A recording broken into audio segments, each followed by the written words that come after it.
Kelsey Lance, Education Coordinator at the Rocky Mountain MS Center. And I'm Pete Broderick, Marketing Communications Manager at the Rocky Mountain MS Center. Thank you for joining us for this informational session on Ocrelizumab Ocrevus. We have Dr. Enrique Alvarez joining us to answer your questions on this new treatment option.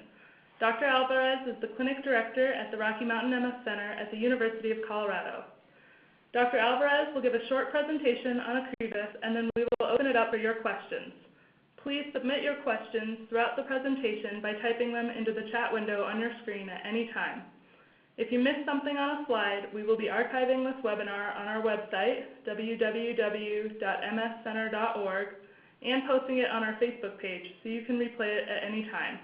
We will answer as many questions as time allows. With that, we'll turn it over to Dr. Alvarez. Great. So thank you very much for inviting me to do this. This is, I guess, the second installment with Dr. Vollmer having given a similar presentation a couple of days ago. I'm going to try and go through the slides here pretty fast and kind of leave it mostly open for questions. And so we'll kind of start just with my disclosures. I think the biggest thing to note is we will be talking about Ocrelizumab for the most part. The brand name is Ocrevus, and that is made by Genentech. And I have done some consulting for Genentech, and we're in the process of pretty much getting some funding for research studies through them as well. So this drug that we talk about is a drug that targets cells that express a protein or a molecule on the surface of the cells that is called CD20. And this is probably the second drug, third drug that's targeting that molecule that's on the market now. The second one that's kind of maybe routine, a little bit more commonly used in MS, but it's the first one that's really approved in the use of MS. CD20 mark predominantly a group of cells that are called the B cells. And most cells, like anything else, have to kind of start at baby stages, and then they mature and get into more of the functional types of cells. And so where you start knocking out these cells is the pre-B cell stage. These are a type of lymphocytes.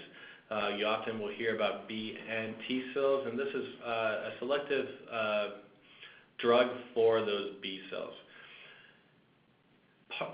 This part of the immune system works through something called the adaptive immune system. So this is the part of the immune system that when you encounter something that you're new to, that you have not encountered to before, that helps you be able to fight that. And so these B cells are important in trying to recognize things that you have not seen before and mount a specific immune attack against those kinds of things. So if you see a new virus and those kinds of things, the reason it takes usually sometimes a week or several weeks to be able to kind of take care of it is because you have to have the immune system figure out how to attack it, and part of that maturation that goes on. So these pre-B cells will start off in bone marrow. They can go through lymph nodes. They are very much involved in communicating with other cells. These dendritic cells are the cells that help see those new and foreign things to our body. And then they talk to B cells, another part of the immune system. They get trained up here in the lymph nodes, and then they go out to other areas of the brain or parts of the body. And from there, the problem is that depending on whether it's a good fight, you're fighting a virus, or a bad fight, such as an MS, where you don't want it to be attacking the brain, they will go there and start this attack. And this can happen in a variety of different ways. You can make antibodies, and that is another form of kind of mature B cells, the plasmablasts. These become plasma cells, and they're the ones that make those antibodies. And at this stage, then, rituximab no longer works. I'm spending some time to discuss this because this is an important concept when we start talking about the infection risks with rituximab. Because these cells last there for a long time, you continue to make antibodies for a very long time, even if you take out the cells that become those plasma cells. They also communicate T cells, and these cells can go on to kind of also help fight against those foreign antigens. And then once you remember those things, you still have this population of memory cells that can then sort of at instant notice prevent or start attacking that virus, for example. And so the second time you see that virus, you don't get sick because these memory cells are around and can start taking over. So with that a little bit as a primer, again, you're taking out these part of the immune system called B cells with this type of drug. And so the reason, I'll get into now a little bit of the data from the clinical trials that led to the approval of Ocrelizumab. And I see that a lot of the questions are going to be talking about rituximab, and so rituximab was a molecule that was approved now over a decade ago and has been used a lot for cancers of those B cells called lymphomas, and also in rheumatoid arthritis, and then off-label for a lot of things, and that included multiple sclerosis. And so we had a pretty good idea that this type of molecules really served an important role in sort of helping us protect from MS. And there was little data on rituximab, and one of the big advantages of Ocrelizumab is that we have now these big clinical trials to show how effective these drugs are. So OPERA 1 and 2 were two identical studies that looked at the relapsing remitting form of MS. Remember, that's about 85% of patients present with relapses initially. And these were really pretty much identical studies. You can see that the age, the percent of females, time since onset, pretty much all of these baseline characteristics are very similar between the two drugs. There's not a lot of difference. The number of active lesions was on average about 2 active enhancing lesions. The patients had sort of in the mild to moderate level of disability as we measure it with EDSS. There was a fair number of patients that were previously not on any drug. So one of the concepts that may come up is the issue of is this a good drug to start off with, or should I be saving my big gun to treat MS for another time? And I think this kind of shows that even using it as an early drug, that this works really well. And actually most drugs tend to work better early, simply because early is when the disease is most active, and so you tend to have the biggest effect at that time. And to go on a small tangent, again, one of the concepts at the Rocky Mountain MS Center is that we believe in sort of treating early for this issue, is that saving the drugs for later when the drug is less active is not necessarily a helpful thing to do with these medications. So, all right, so the baseline characteristics for the two drugs are very similar to each other. Let's look at some of the results that they found. So most of the drugs are getting approved by the FDA looking at relapses. And when you look at the comparison for these studies, you have study 1 and study 2 again. These drugs were compared not against the placebo, so that makes it a little bit trickier when comparing to other drug studies, because the numbers may not look that impressive. You could argue with that later, as we'll see. But part of the reason they may not be as impressive is because you're not comparing against sugar pills, you're actually comparing against another drug that's worked in MS. So the issue with Ocrelizumab, we can see in their results, is you're getting a reduction. You can see the consistency between the two studies of 46 and 47% of relapses are decreased compared to another active drug. So I would call that pretty good results. When you look at the disability progression, so changes in the disability score, again, that EDSS score that we talked about at the beginning, if on 2 time points within either 12 weeks or 24 weeks, if they are higher than they were at the time point before, one of their visits before, then you say this patient has progressed. And you look at see how many patients are progressing, and you can see that Ocrelizumab reduced the risk of this disease or disability progression by about 40% in both of the studies. And again, that number is very much identical. Well, this is overall for the 2 studies at 12 weeks, and at 24 weeks, again, kind of maintaining that 40%. So these are very impressive numbers as well on another clinical measure. When you start to look at enhancing lesions, if you look at T1 GD means gadolinium, So these are the active or the enhancing lesions. When a lesion has active inflammation and the patient gets contrast or the gadolinium, that gets taken up by lesions that again have that inflammation. And you can see these numbers, which I think are even more impressive than anything else, that compared to another drug that we know works really well at reducing active enhancing lesions, that you had over a 90% reduction in active lesions at these time points. And these numbers actually got better the longer you were on drug compared to at the first time point here. So again, very robust effects on active lesions. Actually, if you look at these little tiny spots, and I think the most impressive part about this study is only about 5 patients accounted for all of these lesions in across both studies, and they only had 22 lesions amongst the 5 of them for over 800 patients that got treated between the 2 trials. The other MRI measures that we can look at are reduction of brain volume, and you can see that Ocrelizumab patients lost less brain than patients did with interferon. And these numbers actually look a little bit more impressive if you read baseline at the beginning after all that disease activity at the beginning had settled out.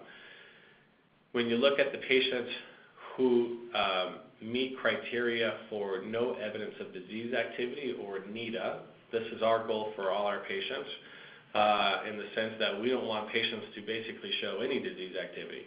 A little bit kind of like managing blood pressure or diabetes or things like this. We may not be able to cure MS, but if we can manage it so that you don't have any problems associated with it, then we've managed to manage it pretty well. And so no evidence of disease activity takes into account clinical measures such as no relapses. It includes MRI measures such as the ability of not having any new lesions as measured either by contrasting new lesions or new lesions at all, just looking at flare sequences or the white spots that we talk about a lot in clinic. And we can see that there's a 64% improvement over, again, another drug to show how much improvement we're getting with this medication over Ocrevus. Those numbers you saw were for Opera 1. The slide shows the numbers exactly the same for Opera 2, and you can see sort of very similar improvements. And NEDA 2 actually saw a little bit of an even better improvement in achieving that NEDA score. So I'm going to flip now over to the Oratorio study. This is the study that looked at primary progressive patients in MS. And what we have here is looking at that same scale of disease progression or confirmed disability progression, that CDP. And if we look at the 12-week measurement confirmation of this, we can see that from a very early point that we start to see separation between patients and placebo who continue to go on to have more disability versus patients with Ocrelizumab who have less activity. And maybe start seeing to kind of see some plateau towards the end of the study with a reduction of 24%. You might argue that this number is not very impressive, but again, the fact that this is the first study to actually have a positive outcome at all in primary progressive MS, I think is a testament that this is an important next step in our treatment of primary progressive MS. So I think the drugs are very efficacious, and then the other part about this is to kind of say, how safe do we think these drugs are, and do we really want to be using these in clinic? And when you start to measure these against other things, this becomes as much of an equation for a lot of our patients. If you have very disease activity, then I think you need to do drugs that work really well. If you have less disease activity, these safety issues become very important. But I think we can see that Ocrelizumab really has few issues that we worry about a lot. When we look at probably the most common issue with Ocrelizumab, we can see that it's infusion-related reactions or IRRs. If you look at interferon beta after some of these shots, and for patients who have been on interferons, you can see that you can get some shot reactions as well. And so you're seeing some patients develop some of these reactions. But you can see that overall the numbers are a little bit higher on patients who are getting Ocrelizumab. I think just to point out a few things. Most of these reactions are mild. So these light blue boxes are the reactions that you can see. Overall for this, it's a little bit over 25%, 25 to 30% of patients will have a reaction. That's at least with the first dose. And then you see this rapid decline with the second dose. The way this is normally scheduled, and I think the way we're going to probably be using it at least at the beginning, is that the 600 milligrams are split for that first dose into 300 milligrams and then another 300 milligrams 2 weeks later. Whether these are reactions to the drug itself or whether these are related to a release of chemicals from these B cells as they're getting destroyed, I think remains to be seen. But I think the big drop-off that we see here would suggest that a lot of these reactions are more due to the release of these cytokines than from a reaction to the drug itself. Then once you have a few cells, there's not much to bust up as far as when you break up those cells, and so you have fewer reactions. And you can see that as you go on, there's fewer and fewer of those cells and fewer of those reactions.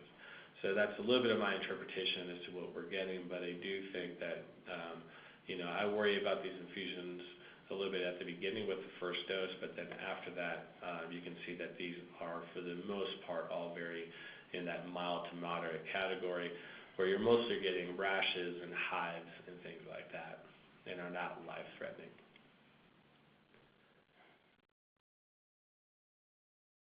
So when you look at severe or serious adverse events, we can see that patients in the two studies had very similar risk of serious adverse events. Overall, for serious adverse events, these are still common.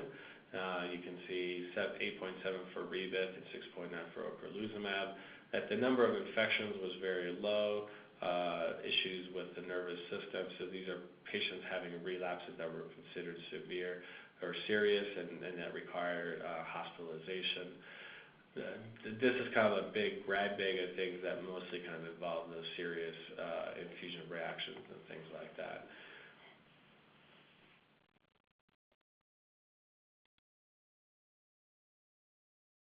This slide was a slide that Dr. Vollmer put together that I think is very useful to try and compare across the different drugs. You have a list of all the drugs here. IFN stands for interferon, Tecfidera, Gilenya, Lemtrada, Desabri, Rituxan, and Ocrevus are the brand names respectively for these studies, and this is Copaxone, sorry. So when you look at the level of sustained disability progression, that CDP number that we were looking at in the graphs before, you can see that Ocrelizumab compared to Rebif has very similar numbers to the other drugs that are infusibles, that the effect on brain atrophy is similarly in that higher group of drugs. And then where I think it becomes an interesting discussion is the issue of serious adverse events and where does it fit in relative to other medications. And trying to kind of place these, we think that they kind of fall in the end of, again, fairly manageable concerns from managing the tolerability and the side effect profile of these medications. So with that, I turn it over to questions, and we'll go from there. Thank you, Dr. Alvarez. I know you kind of hinted at this in the beginning, can you just talk a little bit more about, is this the same drug as rituximab, how that kind of split happened? Yeah, so I would say that I would not consider them to be the same drug. They both target and destroy cells that have the CD20 protein in them. So I think the end result is still very much the same. The concerns are that they do target different parts of that CD20 molecule, so how they do that. The way that they kill the cells is slightly different. So the thought is that might account for maybe having some milder infusion-related reactions. From an efficacy perspective, it's hard to compare because we don't have the big clinical trials comparing the two drugs. The ocrelizumab is also a little bit more humanized molecule, meaning that it looks a little bit more like a human protein as opposed to a mouse antibody. So the chances that you start to react to it is a little bit less. Can you talk a little bit about how the drug will be administered, the frequency, kind of what that's going to look like? Yeah, so it's going to be a medication that's given IV. So what that means, so that's intravenous. It's similar to the way we give steroids. So you go to an infusion center, you get a needle placed, and then the medication is dripped in.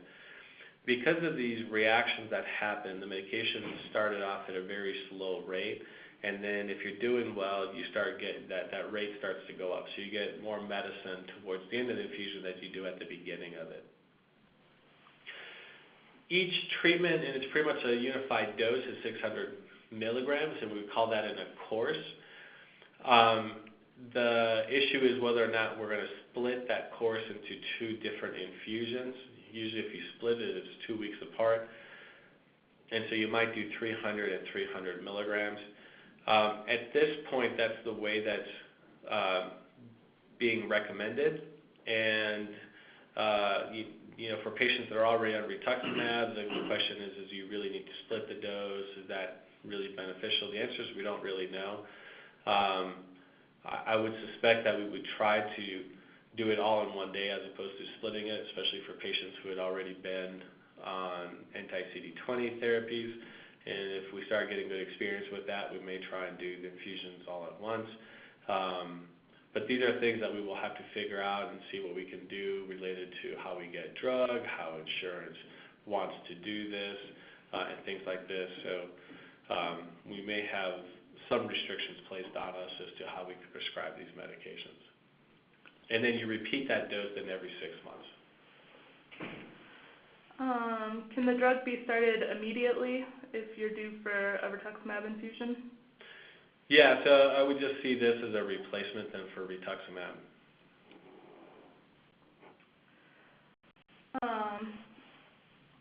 Will this drug be helpful for relapsing remitting in patients who have very few, if any, relapses? One of the difficulties, I think, when we were looking at the data is in trying to understand the difference between relapses and sort of disease activity on MRIs. So some patients who have very few relapses don't have very many MRI lesions. And so I think in those patients, I would still say that it's very effective. The question is, do you need sort of that level of efficacy? And why not take that level of efficacy? Well, the main concern would be is if the drug has more safety issues and tolerability issues.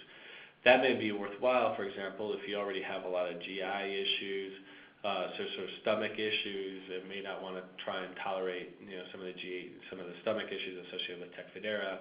If you have diabetes or heart issues, you may not want to do Gilenya. And if you're JC positive, you may not want to do Tesabri. And so for some of these kind of conditions, you may want to then start with the anti-CD20 type treatments. If you're a patient who has few relapses but a lot of MRI lesions, we can see that overall, over time, those those lesions are causing damage, and I would say that you definitely then want to consider some more aggressive treatment. And I think that becomes an important discussion between you and your MS doc to kind of consider. Does the risk of PML change with the treatment prescribed? I had a high risk and stopped Tesabri. Does that affect the potential use of ocrelizumab? So the risk of PML right now with anti-CD20s is difficult to assess. We have not seen a case yet of PML with ocrelizumab. I would point out as well that we did not see any PML after the clinical trials, or during the clinical trials, I should say, with Tesabri. And so that these things do take some time to develop. We know from Tysabri that a lot of the cases really start to kind of come out sort of between year and 1 and 2, and then after 2, that's kind of where you're at your highest risk. So I think a little bit of this will be time will determine. However, at least looking at our experience with rituximab, we know that the risk there is about 1 in 30,000. Rituximab patients, compared to MS patients, tend to be older. They tend to often be placed on other drugs that lower the immune system in addition to rituximab. And so I think that the risk that we see with rituximab in rheumatoid arthritis probably represents an upper limit of the risk that we might see in MS patients. So I think we will see some cases of PML at some point, but I think that risk will be about less than 1 in 30,000. But again, a lot of this is very much speculation, and we'll have to kind of see what the numbers shake out to be. But yes, a lot of our patients on rituximab ended up on rituximab because of exactly that transition. They were on Tysabri. They needed that Tysabri from an efficacy perspective.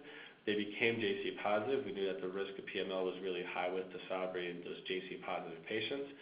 And so we switched them over to rituximab. And at least out of our first 200 patients, over 100 of them were exactly those kind of patients, patients on Tysabri who switched because they were JC positive. And so far in those patients, again, we have not seen many issues with PML, really any, at least in our center. And a couple of case reports in MS and rituximab have all been patients who shortly had transitioned off of Tysabri, gone on to rituximab, and got diagnosed with PML then. I have kind of a two-part question next. Who would you describe as the best candidate for this? And the other part of that kind of being, is there any age concerns? Is this effective for older folks as well? Yeah, so ideal patient, I really think that it's,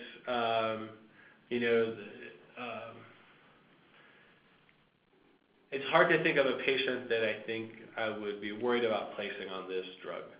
I think these discussions are important discussions, and that it's a little bit of a give and take with your provider, especially if you're a newly diagnosed patient and you don't have a lot of other medical issues.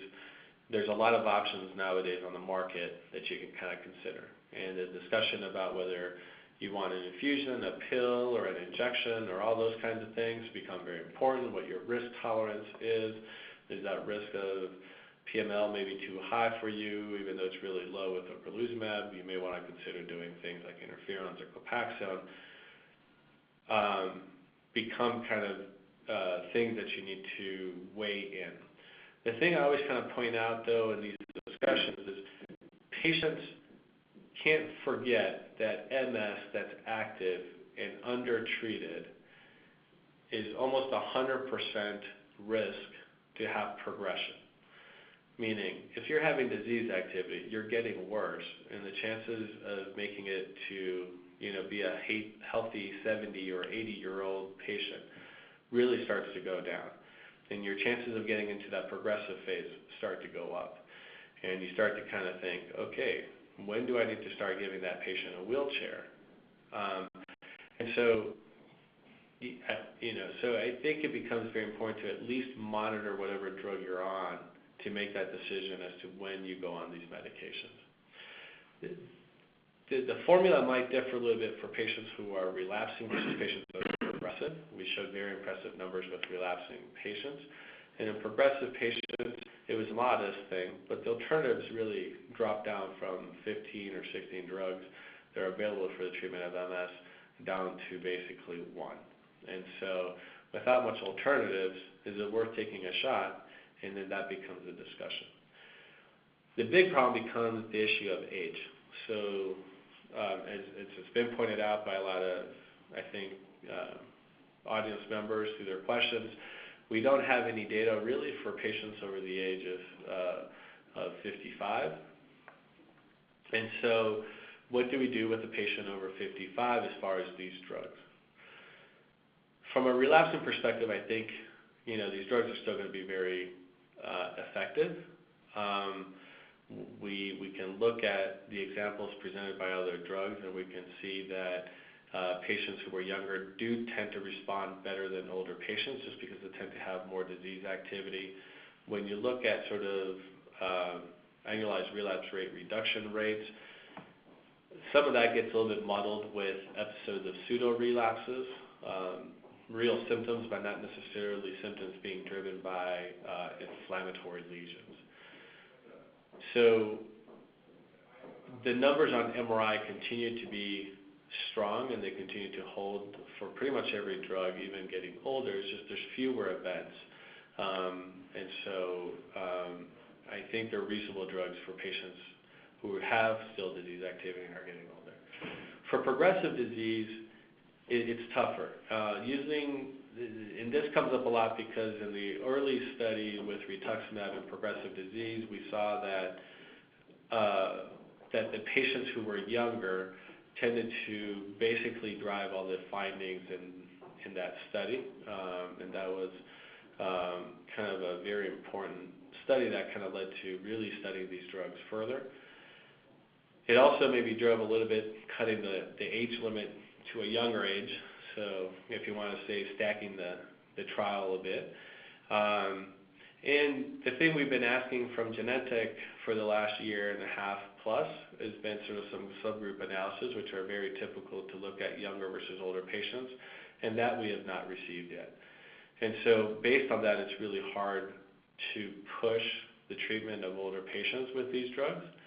I think it is something that I'm hopeful at some point Genentech will release that information. The fact that it's taking this long to me suggests that the findings will be what the findings we expect to be, that the younger patients will drive most of this effect. And if that's really the case, part of the delays in releasing that data might be because of concerns that the drug may not get approved in older patients. So now that the drug is approved, I'm hopeful we will see some of that data starting to emerge. Is there an increased need to monitor the risk of breast cancer? That becomes a tricky question. Depends on, I guess, your grand view of the world. So some background on why the question is there. When we look at the rates of malignancies or cancers, there were more cancers seen on the Ocrelizumab treated patients than were seen on the other on the Rebev patients.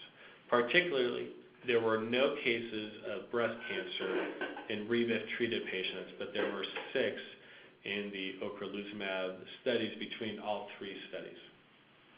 There were 4 in the progressive study and 2 between the 2 OPERA studies. That does raise the question of what is the average rate of breast cancer in the general population. Maybe you could say that Rebev lowers your rate of breast cancer and maybe is protected from that perspective. Interferons are what we use from an immune perspective to lower, to help fight virus infections and things like this, and so they may play a role in fighting cancers. Because there are such few events, it could be just statistics, and that was the one thing that after you look at 40 or 50 different things, one of them is going to stack out to be different. Remember, to be statistically significant, you only need to do 20 tests in order to find one thing that would just randomly expect to be statistically significant that really isn't. That 5% is what that means. That 1 in 20 tests kind of is 1 in 20 chance of something being significant, basically, that may not be. So this is one of those situations where I turn to our experience with rituximab, and it's hard to know why we would see any breast cancers arise. I can't think of it logically for this, but as we pointed out, these are different molecules, and so the chance, the possibility is there. And because of that, I would probably pursue sort of at least age-appropriate screening. So if it's time to get a mammogram, I would pursue those. and just to kind of keep an eye on it. The one thing I would mention is over a 2-year study, by the time a lot of these patients were getting diagnosed, probably suggests that a lot of these patients probably already had breast cancer by the time they entered the study. It just hadn't been detected yet. And I think it'll be kind of longer-term studies that will kind of provide that reassurance or tell us, nope, we need to worry about this, and this is a true concern. We've had quite a few questions in different forms. Do we know much about how insurance is going to react yet? Not yet on the insurance side of things. It's something that we're eagerly kind of keeping track of in clinic, and we will have to kind of see how things will proceed. So related to that, we've had a lot of questions about when this is going to be available to patients and if you have started prescribing it to patients here in the clinic yet. Yeah, the short answer is definitely yes on the prescribing side. I just came from clinic this morning, and I heard that our number was up to about 160-some patients after being on the market for basically, I think, 15 days. So I think it is something that we're definitely sort of prescribing. The main issue, I think, becomes is sort of when is it going to be available. So drug became, even though the drug was approved March 28th, drug became available to be released to pharmacies April 11th, so this Tuesday, 2 days ago. And then the infusion centers have to figure out, are they ready to start infusing it? Most infusion centers are governed by hospitals under that umbrella, and as may not be shocking to a lot of people, especially MS patients who come to clinic regularly, there's a little bit of red tape that goes with that, and part of that is having to go through all these approval committees for the hospital for it to get on formulary and things like this. The number that I've heard as far as when that may be happening at the University of Colorado is probably mid-May. So we may be looking at that amount of time for it to get kind of ready to be approved. The other issue then becomes is how soon do we expect to hear back from insurance companies?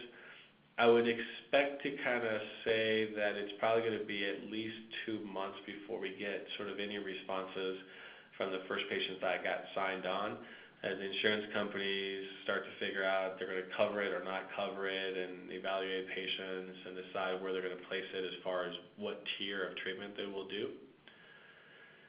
So I think those things will happen around the same amount of time.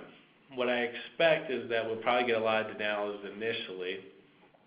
As they learn how to use the drug, they'll start giving us some approvals. We'll start to figure out who they're going to approve it for. The one thing that's looks like as far as when we might start getting our first few patients approved for actually infusion is there's a program whereby Genentech will provide drug to patients who have not heard from their insurance companies within 45 days. So I think within 45 days of having signed on our first patients, which happened on March 30th at our clinic, we will start to get an idea of getting some approvals, at least from Genentech, to get some infusions rolling. And I think that's going to coincide with that mid-May deadline for our hospital to start infusing patients. Now, the problem with 160 patients getting signed up is I think we're going to get a glut of patients approved with drug available sort of starting mid-May. And as much as we may want to try to get that many patients through the infusion center, it may be a challenge. So how much of that are we going to be able to do infusions elsewhere and things like this is going to be something that we will have to kind of see as things kind of progress a little bit. But that, I think, is kind of a reasonable timeline for us at this point. So we've had a few questions about switching from particular drugs to Ocrelizumab. I'm wondering if you could just kind of step us through the process of evaluating a patient who may be what you'd consider successful on another treatment. Now that we have this new option, what's your process for deciding if you want to go with this new option or keep a person where they are? I think that that's going to be an issue that, I'm going to take it off of my hands a little bit and kind of say that it really becomes a discussion, as almost all of these discussions, between the patient and the provider. And so, these are very, what I think might be the right case may not be the right case for everybody. And so just kind of making a blanket statement of we were going to switch everybody to this drug or those kinds of things become really kind of challenging. There's certain situations where it's very easy to kind of say this is the right drug for these reasons, and I can limit it down to one drug and kind of go from there. That becomes less of an issue, though, I think, if patients are doing well. If a patient's doing well on a drug, it becomes less of an issue of switching. Now, doing well encompasses a lot of things. Is the patient doing well clinically from an MS is usually kind of our main driving question. But with as many drugs as we have now, the other issues that become more important is the patient doing everything that they want to do and they're not suffering from tolerability issues. They're not getting lightheaded or having headaches with Gilenya. They're not having diarrhea issues from Tecfidera. They're not having huge bruises in their arms and legs from having to shoot up with interferons or Copaxone. And if those things are fine, then that's a great drug. There's a lot of patients who are working full-time, and losing 2 days for almost a 6-hour infusion a year becomes 2 days a year that they don't really have in order to do infusions. And so the issues of taking pills or things like this might be sort of more appealing to them. And so I think those are things that you have to weigh in order to do that. So I don't expect that we're going to have something where we're going to reach out to every patient in the clinic and say, we're going to put you on Ocrelizumab now. We would never do that for any of our drugs.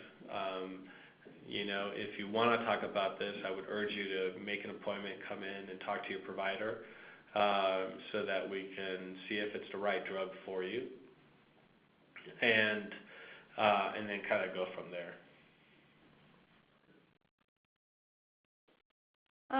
So there's a lot of talk about Ocrevus being approved for relapsing remitting as well as primary progressive. What about secondary progressive? That became kind of a little bit of a black hole as far as this medication goes. So for secondary progressive patients, I see those patients as patients who have both progressive and relapsing MS. And since it's approved for each one of those, I say this drug almost is doubly approved for secondary progressive MS. Unfortunately, I think I live in my own little world sometimes, and I doubt that that's the way that that's going to get interpreted. But I think that that's something where I do see a lot of secondary progressive patients where we will probably try and use this drug in them.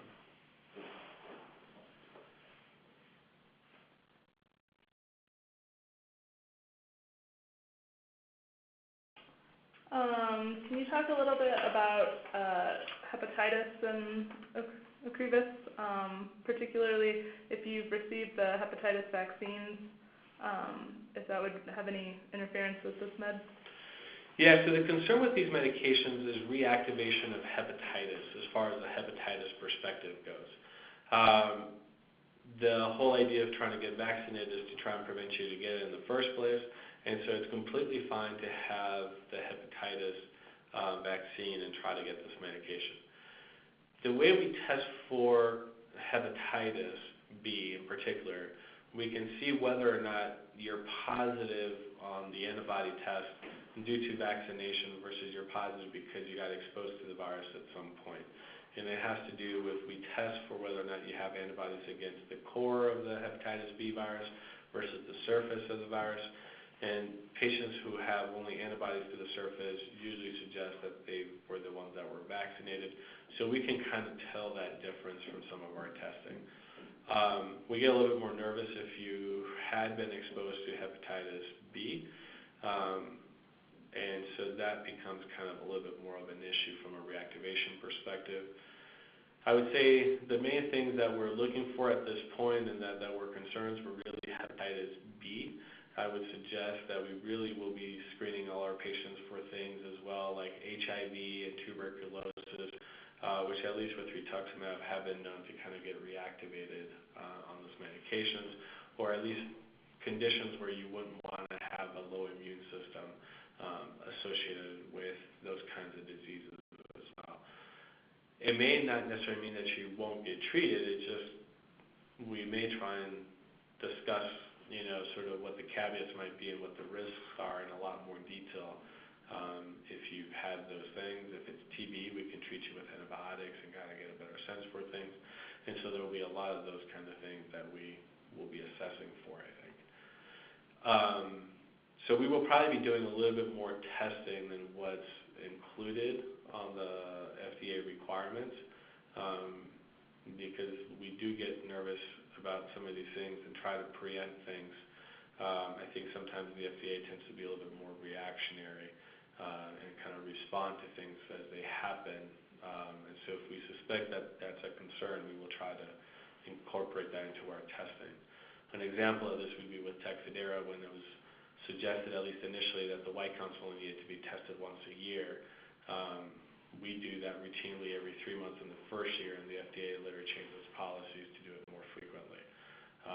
So I think there's certain things like this that, as long as we're comfortable with it, that we'll shoot that way a little bit. Thank you, Dr. Alvarez. Our time is up for today.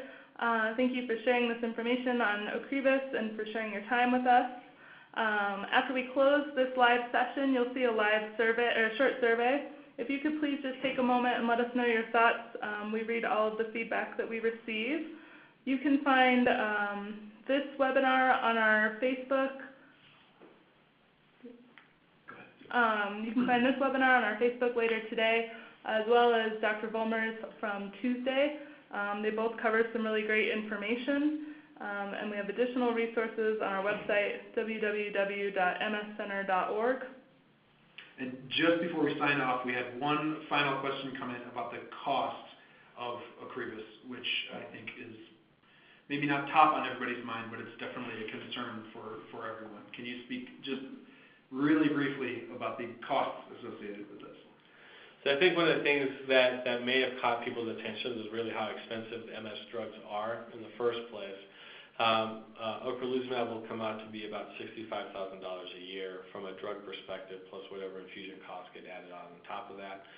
The nice thing about this with most medications is that there's a patient assistance program. It looks like that patient assistance program will be about $5 per infusion set, and there's some assistance for the infusions along for the drug. Where it's going to get a little bit tricky is putting that relative to other drugs. I would state that that 65 tends to be a sticker price, and kind of like when you buy a car, there's the sticker price and there's the real price. For Ocrelizumab, that will be the sticker price, and it's likely that at least initially is going to be sort of what the real price is of the drug. So even though that looks like it might be a cheaper drug than most of the other drugs that are out there, one concern that I have is we don't really know what the real price of these drugs are, because that tends to be a secret between the insurance companies and the manufacturers. And so we know that those differences do exist, because that's why you get preferential treatment between one drug and another. But we will have to see sort of where things kind of settle out for those issues to kind of come up. But thank you very much. All right, well, thank you very much for the invitation, and if there's any further questions, we'll be happy to probably put them online and evaluate them as time goes on. Absolutely. Thank you very much. Thanks.